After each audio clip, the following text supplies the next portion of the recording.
been so much fun. Getting to learn kind of the practical part of the mechanical engineering side. As you can see, this shop, working with actual machines that we don't usually get to work with, figuring out how they combine with research, because I feel like a lot of time research is more theoretical. So basically, we're working on making the prosthetics stronger so they don't wear and tear, and we're trying to get local medication into it so there's less infection.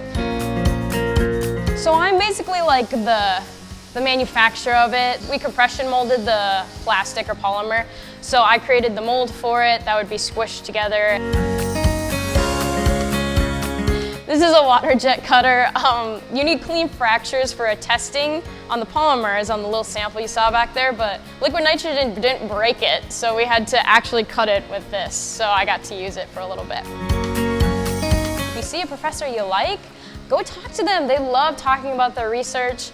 They're not scary when they're talking about things they like, but they'll love to talk to you about it. And if they have a spot on your team, they could easily say, hey, you want to join our team? Do you want to come on our research team?